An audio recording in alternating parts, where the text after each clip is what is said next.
Hi, and welcome to my channel. Or if you're a returning subscriber, hi again. It's so nice to see you back here for another video. My name's Tess Lark, and today I'm going to show you how you can use UV resin and some pressed leaves to make a really pretty necklace. As always, I'll have all the materials that I use for this project linked in the description below. So if anybody wants to try this project for themselves, all of that information will be down there for you. And let's just hop into today's project. For today's project, I'm going to be using the UV resin starter kit from Resin. They were nice enough to send me one of these kits to play around with, and I absolutely love it. It comes with everything that you need to get started with UV resin, including resin, some pressed flowers, and the light itself. UV resin is really satisfying to work with because it cures in minutes, unlike epoxy resin. So I have my open bezel here, and before I start pouring in any of my UV resin, I'm going to go ahead and take a little bit of clear packing tape and just press that to the back of my bezel. And the reason why I'm doing that is to make sure that none of my resin kind of leaches out through the sides while it's curing. So I really like this UV resin bottle because it does have a little nozzled tip, so it's easy to get into those small little crevices. I'm just setting down a very thin layer of that UV resin and using one of the little UV resin tools from the starter kit to make sure that the resin is really pushing up against every side of that bezel. And then we'll go ahead and cure that first layer of resin. And I also have the tool placed under the light as well, so I can cure the little bit of resin that's on the tip of that tool and then use it again and again for this project. And just a friendly reminder, if you are liking this video so far, please don't forget to give it a like. It not only helps out my channel a whole lot, but it also lets me know that I'm making content that you guys want to see from me. And this light turns off automatically after 60 seconds, and I do like to cure each layer a couple times just to make sure that the light is really penetrating through that resin, because the UV light is what cures the resin, and I want to make sure that it's completely cured. So even here, I'm going to go ahead and flip this over and cure it one more time from the back. Especially because I do have this piece down on a darker background, I want to make sure that the back is totally cured as well. So next I'm going to go ahead and just carefully peel off that tape, and then we'll move right along. So now that I've got my base, I'm going to cure this one more time from the back without the tape over it, again just to make sure that those UV lights can really penetrate throughout the resin. And then I'm going to look through my dried flowers and leaves and look for a piece that I think would fit this little bezel nicely. So I really like the look of these sort of wispy leaves here, and I got this set of pressed leaves and flowers off of Amazon, so I will definitely link that below in the description. But I also have some other videos here where I show you how you can use a microwavable flower press to press your own flowers or leaves, so I'll also make sure to link a couple of those videos in the description as well.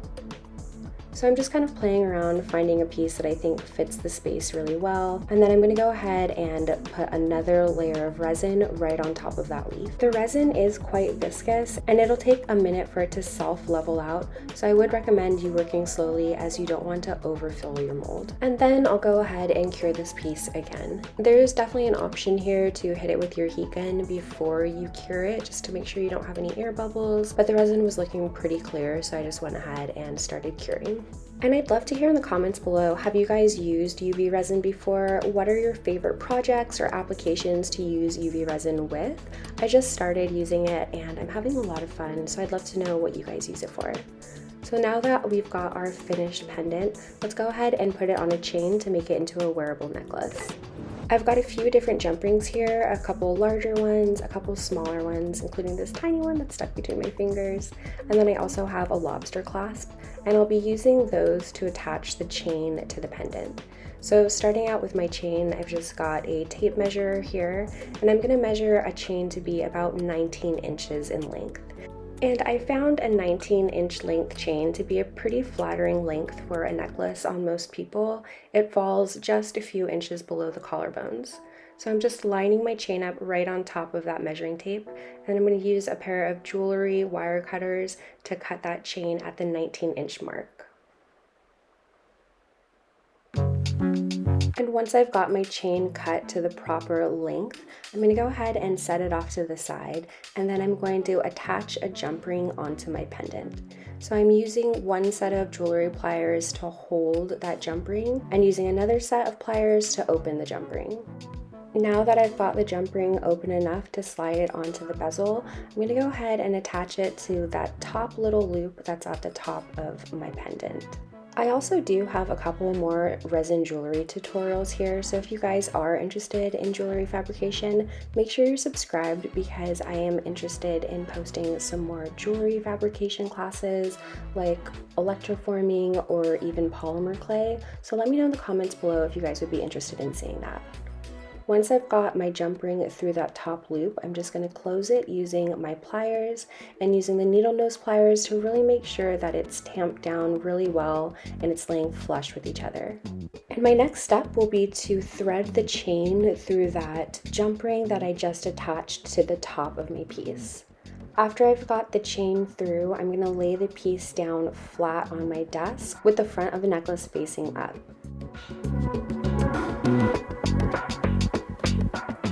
To the right side of the chain, I'm going to attach my lobster clasp, and to the left side of the chain, I'm going to attach a larger jump ring to attach the lobster clasp to the other end of the chain.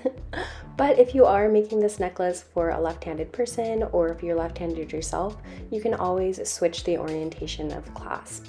So I've opened my smallest jump ring and attached the lobster clasp to that.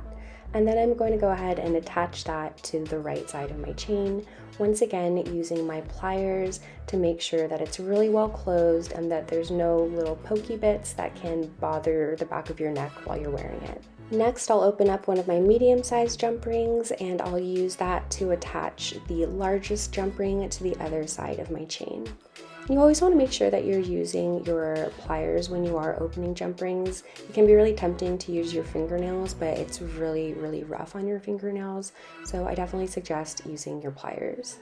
So once I thread that open jump ring through the other side of the chain, I'll once again go ahead and use my pliers to make sure that it's really well closed so that it's nice and secure. It's not going to break easily if it gets tugged on or anything like that, and also make sure that it's laying flat for comfortability.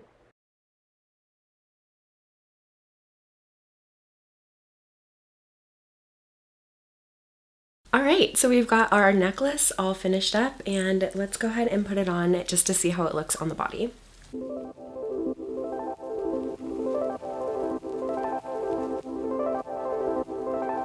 I really hope that this video inspires you to make something of your own today. Thank you so much for spending part of your day with me, especially if you made it all the way to the end of this video. And if you did make it all the way to the end of the video, leave me some sort of food emoji just to confuse anybody who hasn't made it this far. And I'll see you in the next one. Bye!